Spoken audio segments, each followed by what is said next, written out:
Querida igreja, a graça e a paz do Senhor Jesus. Quero convidar você já para abrir a sua Bíblia, Atos, capítulo 4, aproveitando que você está de pé. Atos, capítulo 4, nós vamos dar continuidade à nossa série de Atos, em que, visando a missão da igreja, nós estamos abordando esse livro, que tem a característica de mostrar a missão de fato da igreja, como a igreja se comporta. Atos capítulo 4, verso 5.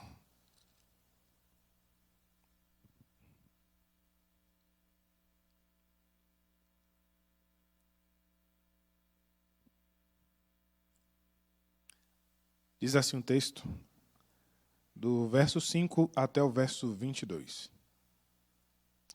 No dia seguinte, reuniram-se em Jerusalém as autoridades, os anciãos e os escribas, com o sumo sacerdote, Anás, Caifás, João, Alexandre e todos os que eram da linhagem do sumo sacerdote. E, pondo-os perante eles, os arguíram: com que poder ou em nome de quem fizeste isto? Então Pedro, cheio do Espírito Santo, lhes disse: autoridades do povo e anciãos, visto que hoje somos interrogados a propósito do benefício feito a um homem enfermo e do modo por que foi curado, tomai conhecimento vós todos e todo o povo de Israel, de que em nome de Jesus Cristo, o Nazareno, a quem vós crucificastes e a quem Deus ressuscitou dentre os mortos, sim, em seu nome, é que este está curado perante vós. Este Jesus é pedra rejeitada por vós, os construtores, a qual se tornou a pedra angular. E não há salvação em nenhum outro, porque abaixo do céu não existe nenhum outro nome dado entre os homens pelo qual importa que sejamos salvos. Ao verem a intrepidez de Pedro e João, sabendo que eram homens iletrados e incultos, admiraram-se e reconheceram que havia eles estado com Jesus. Vendo com eles o homem que fora curado, nada tinham que dizer em contrário. E mandando sair do sinédrio, consultavam entre si, dizendo: que faremos com esses homens? Pois, na verdade, é manifesto a todos os habitantes de Jerusalém que um sinal notório foi feito por eles, e não podemos negar. Mas para que não haja maior divulgação entre o povo, ameacemo-los, para não mais falarem neste nome a quem quer que seja. Chamando-os, ordenaram-lhe que absolutamente não falassem, nem ensinassem em nome de Jesus. Mas Pedro e João lhes responderam: julgai se é justo diante de Deus, ouvir-vos antes a vós outros do que a Deus, pois nós não podemos deixar de falar das coisas que vimos e ouvimos. Depois, ameaçando-os mais ainda, os soltaram, não tendo achado como os castigar por causa do povo, porque todos glorificavam a Deus pelo que acontecera. Ora, tinha mais de 40 anos aquele em quem se operara essa cura milagrosa. Até aqui. Vamos orar mais uma vez? Feche seus olhos. Senhor Deus, louvado seja o teu nome pela tua palavra, Pai. Obrigado, porque ela é viva, ela é eficaz. E ela é mais penetrante, ó Deus, que uma espada de 2 gumes, ó Deus. Pai, queremos pedir ao Senhor: entra na nossa alma, Deus. Corta, Senhor, o nosso coração. Vai lá, ó Deus, onde é necessário ir. Dentro e profundo, ó Deus, do nosso ser. E, ó Deus, fala ao nosso coração, Pai. Nos alimenta aqui nesta noite. Deus, usa-me para a tua glória, Deus. É o teu nome, ó Deus, a ser glorificado aqui nesta noite. Deus, eu sou só um instrumento e não permito, ó Deus, que eu atrapalhe a mensagem do Evangelho, Deus. Pai, em nome de Jesus, assim como o Senhor tomou de assalto a Pedro, toma a minha vida aqui nesta noite, Pai. E abençoa a vida dos meus irmãos, Pai. Esta é a minha oração, em nome do Senhor Jesus. Amém. Podem sentar, queridos.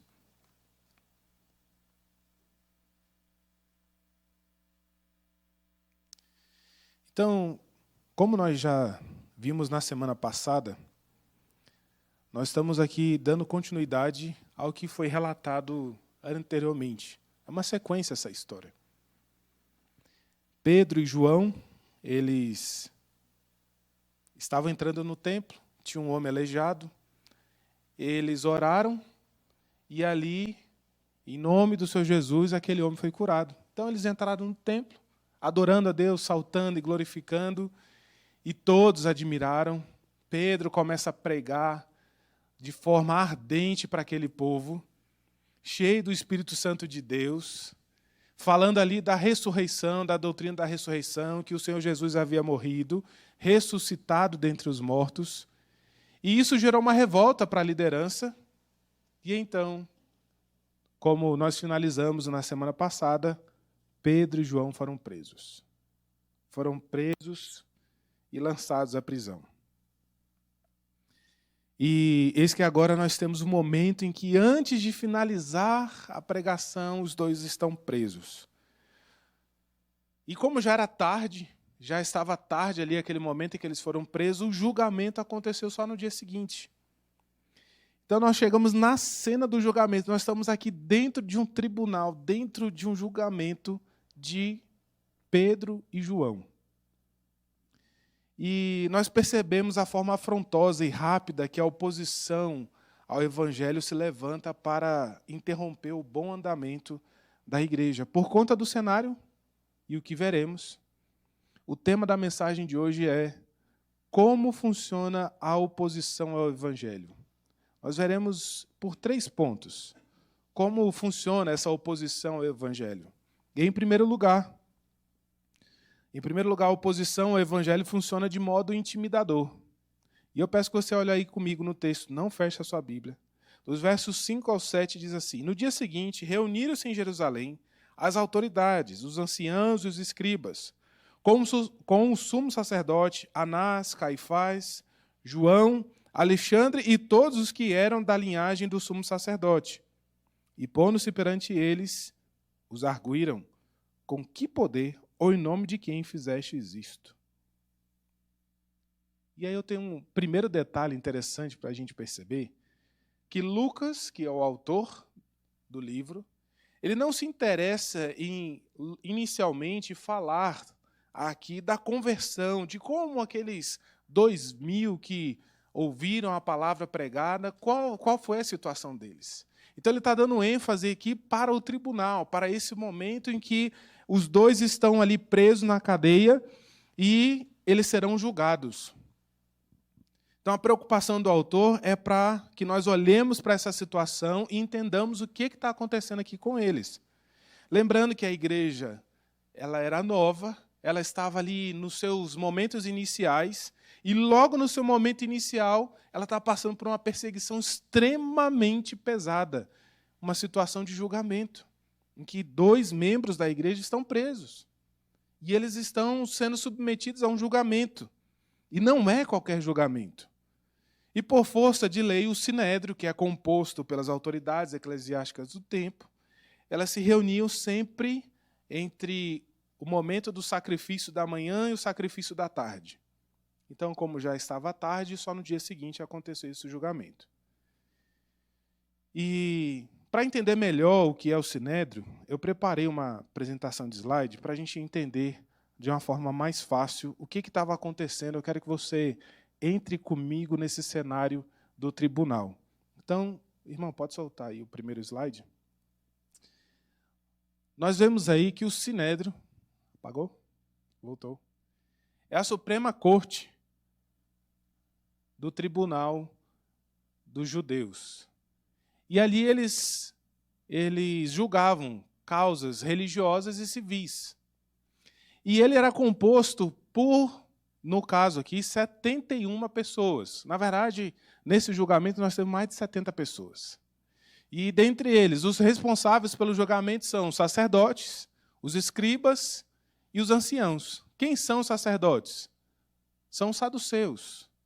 Eles que são investidos de autoridades pelo povo.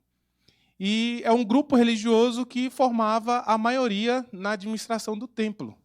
Eles eram contrários à doutrina da ressurreição. E eles eram muito influentes no Sinédrio, porque eles formavam a maioria. Então, eles têm essa grande influência no Sinédrio. E nós temos escribas, que eram os fariseus, composto pela sua maioria por fariseus. E eles são aqueles que formulavam as leis, eles eram responsáveis pelas leis.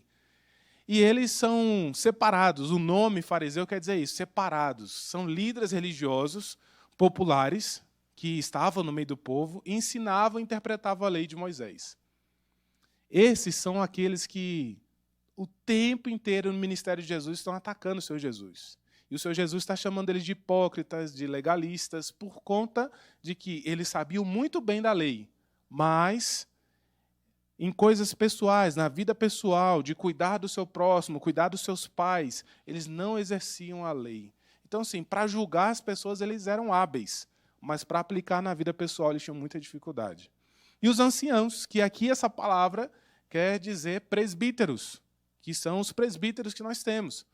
E eles forneciam conselhos nessa administração ali do Sinédrio, no julgamento no Sinédrio.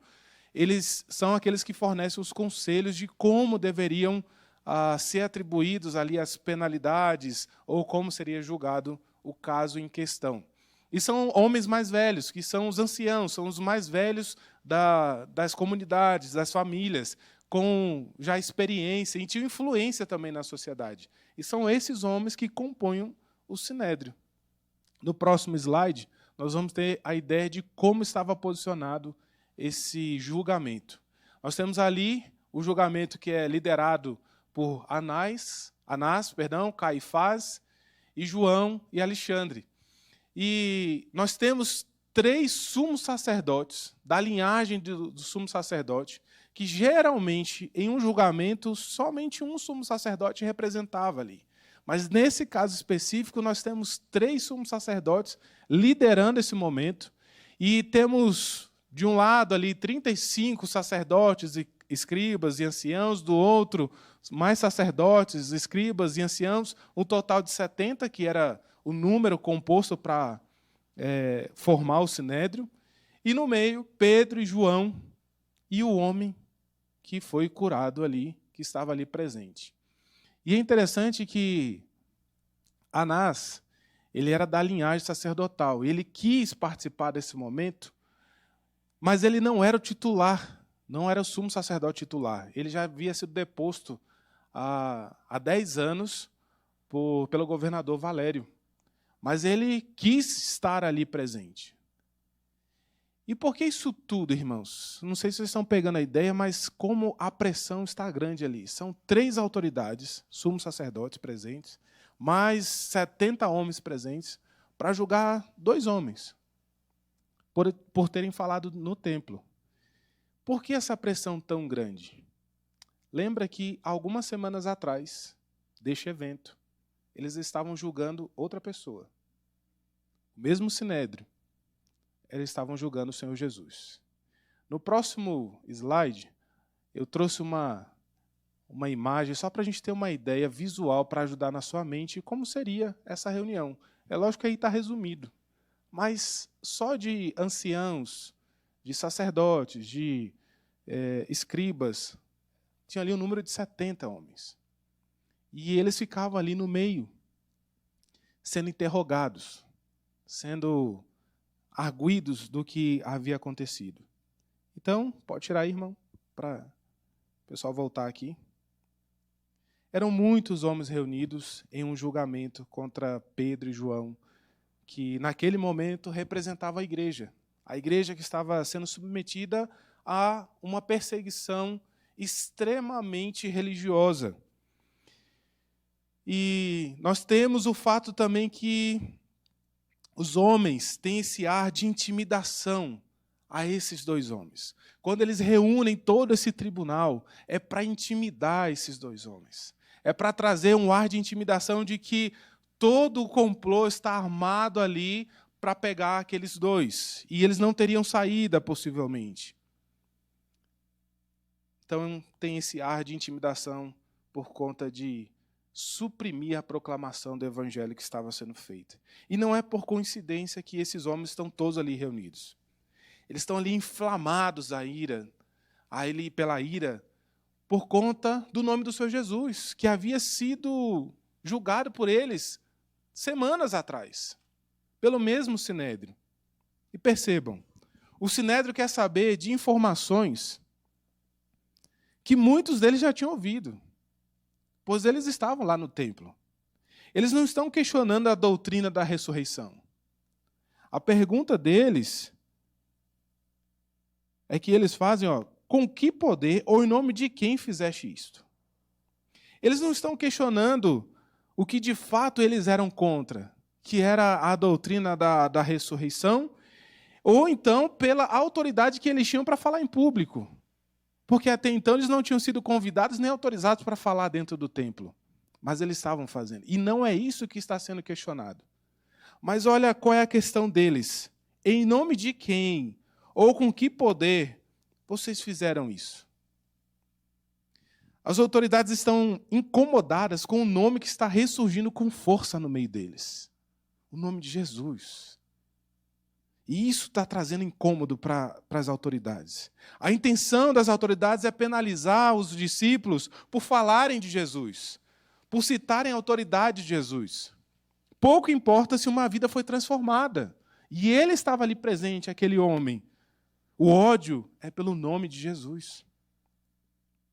Mas então, nós temos então aí no verso 8, Pedro, cheio do Espírito Santo, lhes disse: autoridades do povo e anciãos, visto que hoje somos interrogados a propósito do benefício feito a um homem enfermo e do modo por que foi curado, tomai conhecimento vós todos e todo o povo de Israel, que em nome de Jesus Cristo Nazareno, a quem vós crucificastes e a quem Deus ressuscitou dentre os mortos, sim, em seu nome é que este está curado perante vós. A ênfase está em Pedro sendo capacitado pelo Espírito Santo de Deus. Porque ali foi derramado o Espírito sobre eles. E eles estão cheios do Espírito Santo. Na semana passada eu finalizei fazendo uma pergunta. Se você, proclamando o Evangelho, lá no seu local de trabalho, na sua escola, seja onde for, se você for perseguido, se você fosse perseguido, se você fosse colocado contra a parede, no caso, se você recebesse uma penalidade lá no seu trabalho, olha, uma suspensão, você vai ficar 1 mês sem receber salário porque você pregou o Evangelho no seu trabalho. Você ficaria chateado? Qual seria a sua reação? Desses homens foi diferente, talvez da minha, da sua reação, de ficar frustrado, chateado, porque eles estavam cheios do Espírito Santo. Pedro, de forma habilidosa, muda a forma do julgamento, irmãos. Eles estão ali querendo pegá-los em uma artimanha, mas ele muda de um crime para uma investigação de um ato de misericórdia. Ele muda na forma de falar. Todo o julgamento, Pedro argumenta que eles estão sendo julgados por terem feito uma boa obra. E ele fala, é por isso que vocês estão julgando a gente, porque nós fizemos uma boa obra.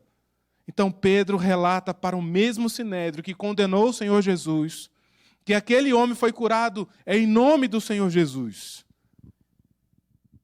o Nazareno. E este nome carrega a história da pessoa. No caso, como citado na semana passada, o nome de Jesus, Pedro, ele enfatiza bastante o nome do Senhor Cristo Jesus, porque ele carrega o nascimento, a vida, a morte e a ressurreição do Senhor Jesus. Ele usa a mesma expressão no momento de cura, pelo nome de Jesus Cristo de Nazaré, que era para fazer as autoridades pensarem, entenderem que Jesus, que eles mandaram matar, é o mesmo que tem poder tanto na terra como no céu, tanto poder antes da sua morte como depois da sua morte e ressurreição. É esse Senhor Jesus. Então, movidos pelo Espírito de Deus, em ousadia, Pedro culpa o Sinédrio pela morte de Jesus. No verso 11, Pedro cita lá o verso 22 do Salmo 118. Uma mesma passagem que Jesus já havia até citado. Agora Pedro está se referindo àquelas autoridades E no verso 11 ele diz assim: este Jesus é pedra rejeitada por vós, os construtores, a qual se tornou pedra angular. A pedra angular, ela servia de base e de guia. E aí a gente tem uma foto para mostrar mais ou menos como seria isso, para ilustrar para você e facilitar o seu entendimento. Pode projetar, irmão. Pode passar, é a último slide. Essa pedra maior é a pedra angular. Ela é o que dava o fundamento da construção e ela que dava o guia. O que tanto o salmista como Pedro, que está usando a referência, é que o Senhor Jesus é aquele que é a base da igreja. E aquele que direciona e guia a igreja, ele é aquele que sustenta a igreja, é esse que foi rejeitado pelas autoridades eclesiásticas, por aqueles que estavam ali julgando e julgaram o Senhor Jesus. Ele é a base da construção e guia e direcionamento das demais pedras. Ela afetava toda a construção que poderia permanecer reta e sólida, mas poderia ser também frágil e instável se não fosse colocada da forma correta. E o Senhor Jesus é essa pedra angular que, se nós estamos aqui, no dia de hoje, em março de 2025, dentro desse templo, é porque esta pedra angular, ela é a nossa base, ela é o nosso guia, é o Senhor Jesus que está conduzindo a sua igreja. Quando Pedro aponta para o homem, pode tirar, irmão, aponta para o homem curado e diz que pelo poder de Jesus ele havia sido curado, Pedro também está defendendo que tanto em vida, mas também ressurreto, Jesus continua exercendo o seu poder. Embora o principal dos sacerdotes, lá atrás, lá quando o Senhor Jesus havia morrido, e antes de tomarem conhecimento da ressurreição, o principal dos sacerdotes havia subornado os soldados, falando para ele, olha, fala que vieram aqui os discípulos dele e roubaram o corpo dele de madrugada. No caso do Sinédrio, pensando aqui, me veio à mente uma ilustração do cachorro do lado de dentro do portão. Não sei se você já pensou nessa possibilidade. Tem cachorro que você passa na frente do portão e ele vem esbravejando e latindo e querendo te atacar. Mas às vezes você passa em frente ao mesmo portão, o portão está aberto. E às vezes o cachorro está ali do lado de fora. E não parece que é o mesmo. Está ali manso e tranquilo, às vezes chega e começa a te cheirar. Mas dentro do portão está ali esbravejando. Aquela fera toda só faz barulho do portão para dentro. Meus irmãos, eu digo isso para que nós não sejamos ingênuos. O mundo, o diabo, os opositores a Deus, nos veem como uma ameaça. Não existe imparcialidades. Eles estão afrontosamente tentando atacar o reino de Deus e a Cristo. E eles fazem isso através de nós, porque nós somos os seus representantes, nós somos os representantes do reino de Deus. Nós representamos a Cristo aqui neste mundo. Então você será atacado sim. Se você é crente, certamente o olhar das pessoas se voltarão a você. Elas vão te reparar mais. Elas vão estar prontas para atacar você se necessário. Pedro diz na sua primeira carta, no capítulo 5, verso 8, sede sóbrios e vigilantes. O diabo, vosso adversário, anda em derredor como leão que ruge, procurando alguém para devorar. Não é possível, irmão, viver em passividade com o mundo. Ele é seu inimigo e o diabo tenta tragar você o tempo todo. Não se deixe intimidar para falar do Senhor Jesus. Com sabedoria, fale sempre do Senhor Jesus na instituição que você trabalha, na escola que você estuda, na vizinhança que você mora. Não se intimide com pessoas que são bem-sucedidas financeiramente. Já percebeu isso? Outro dia, conversando, ouvi isso e é uma grande verdade. com pessoas de poder aquisitivo muito alto, a gente se intimida para falar do Evangelho, talvez pensando, ela não precisa, ela já tem tudo. Ou com medo mesmo de falar e talvez afrontar aquela pessoa. Mas a palavra do Evangelho, ela é tanto para um CEO de uma empresa, como para o diretor de uma escola, como o chefe do seu departamento. Todos carecem da graça de Deus. Todos precisam ouvir a mensagem do Evangelho e você é esse instrumento nas mãos de Deus. A palavra nos instrui para não sermos intimidados. Nós precisamos estar cheios do Espírito Santo de Deus. Cheios desse Espírito que já foi derramado e habita em nós. Mas há uma diferença em habitar e ser cheio. Habitar é quando ele começa a fazer morada no seu coração. Mas ser cheio é quando você está cheio da palavra de Deus. Quando você está transbordando da palavra de Deus, em que em qualquer momento, ao abrir sua boca, você não aguenta, você começa a falar do Evangelho. Mas como funciona a oposição ao Evangelho, em segundo lugar? Com julgamento. Verso 13, olha aí. Ao ver a intrepidez de Pedro e João, sabendo que eram homens letrados e incultos, admiraram-se e reconheceram que haviam eles estado com Jesus.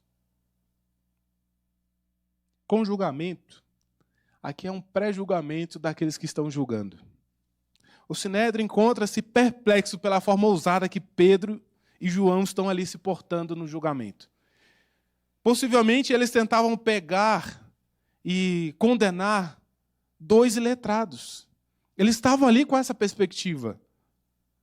Mas são surpreendidos pela sabedoria e persuasão dos dois.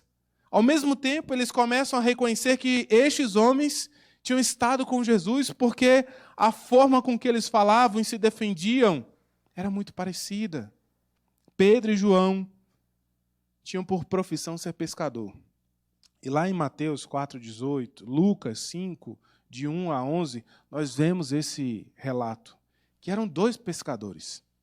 Essa era uma profissão comum naquela época.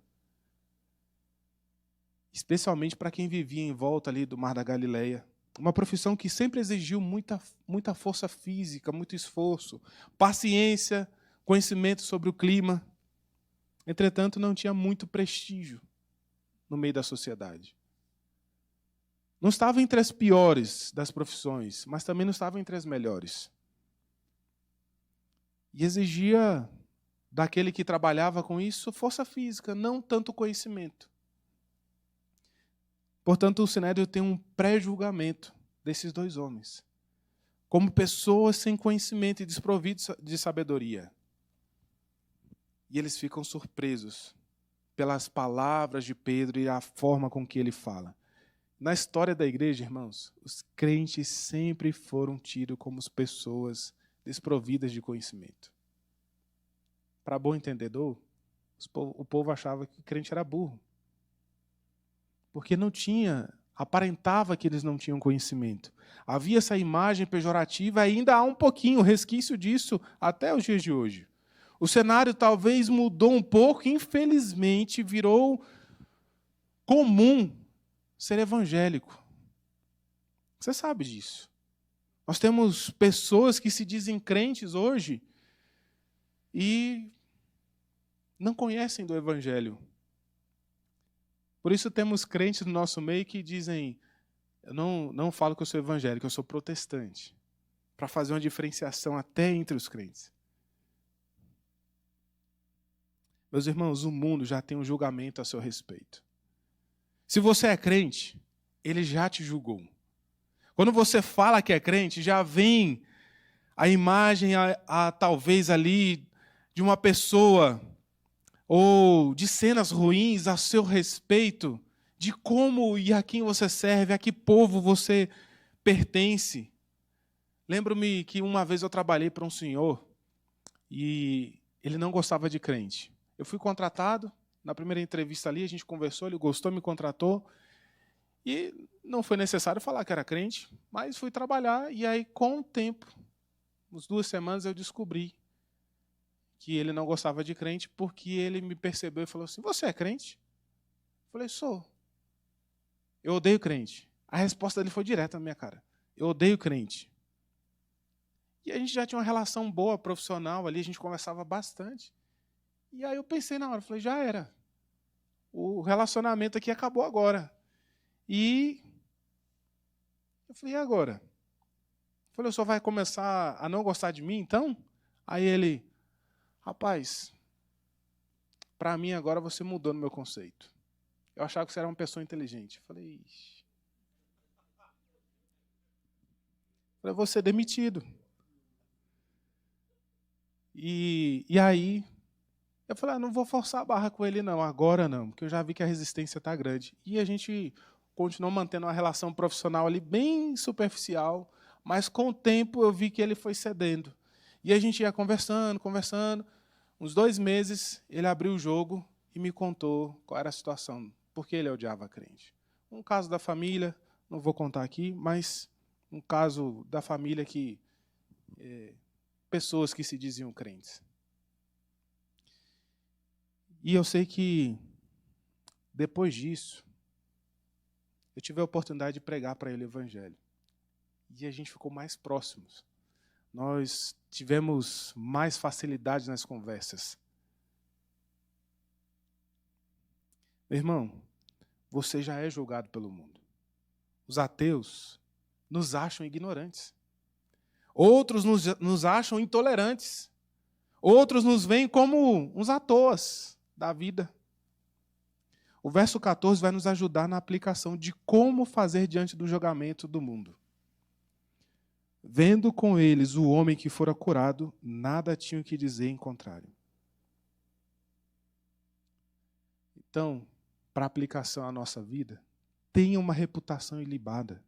Seja honesto, seja verdadeiro, seja sincero, seja livre de culpa, em que nada tenham que dizer em contrário à sua pessoa. Não dê chance do mundo apontar o dedo acusatório a você.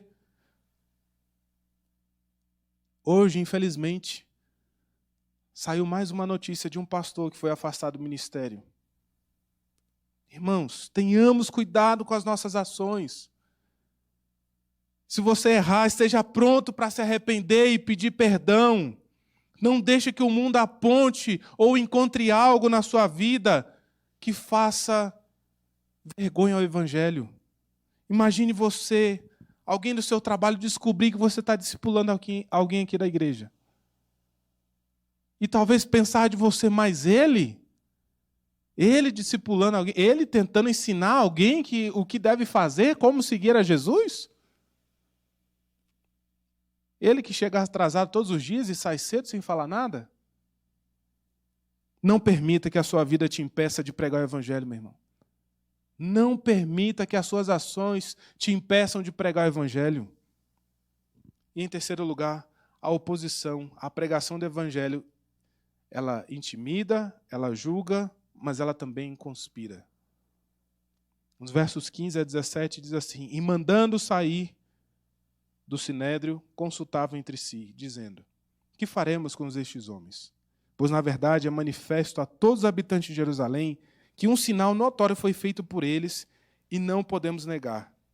Mas para que não haja maior divulgação entre o povo, ameacemo-los, para que não mais falarem neste nome a quem quer que seja.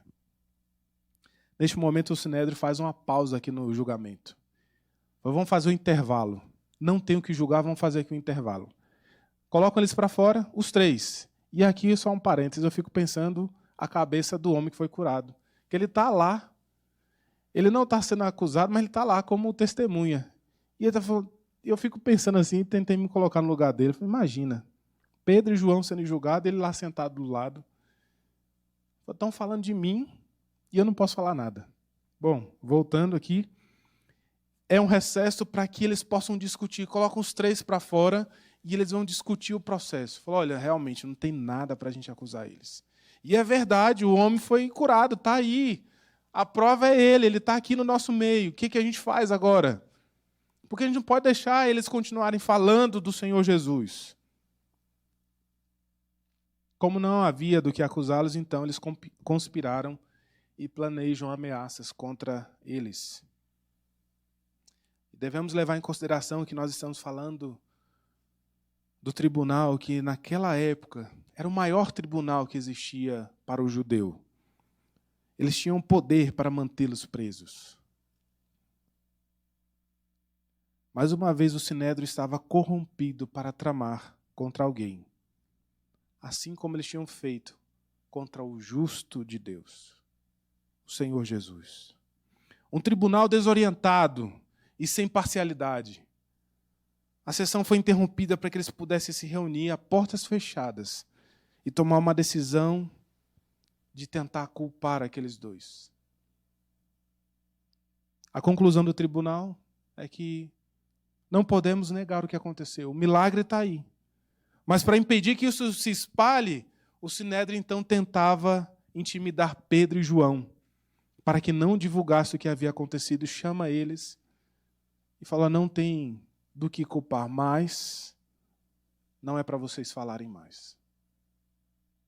O mundo não tem como esconder o fato de que Jesus nasceu, viveu, morreu e ressuscitou.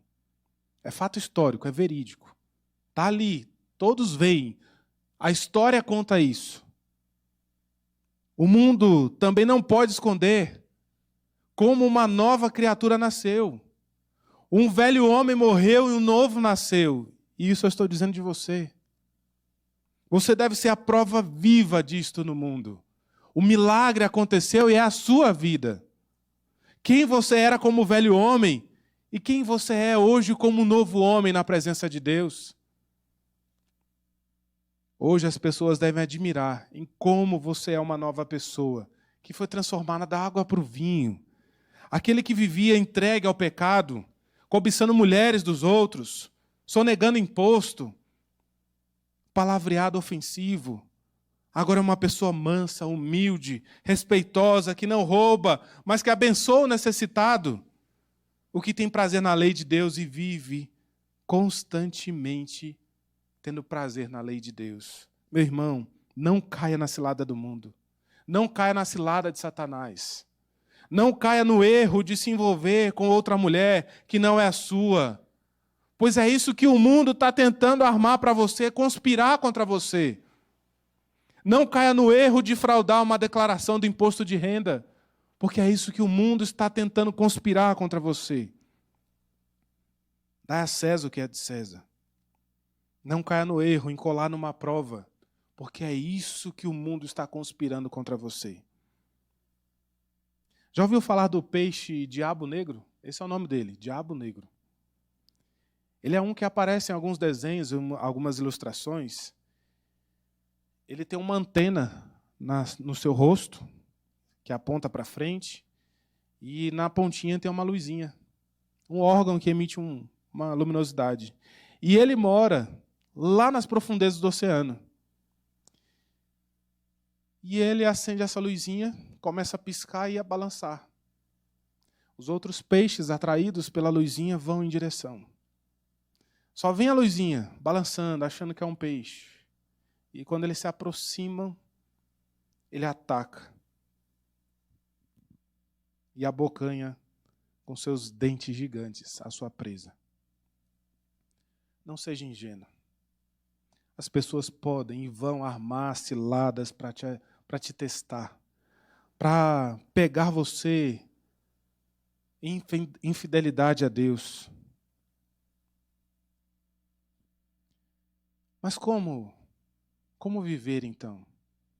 Nos versos 19 e 20 diz assim, mas Pedro e João lhes responderam, julgai se é justo diante de Deus ouvir-vos antes a vós outros do que a Deus, pois não podemos deixar de falar das coisas que vimos e ouvimos.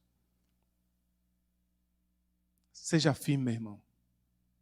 O Senhor Jesus que você serve te capacita para testemunhar daquilo que você viu e ouviu.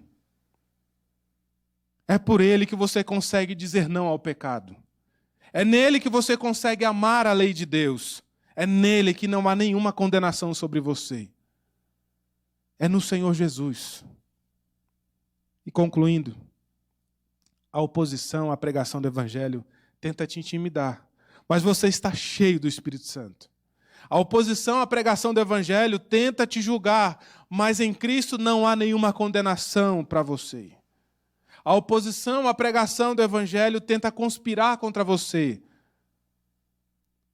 mas você sendo convicto das coisas que você viu e ouviu do Senhor Jesus, você segue firme.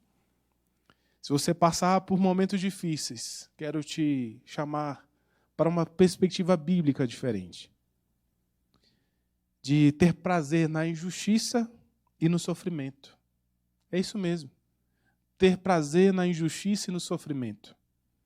Elas te igualam a Cristo.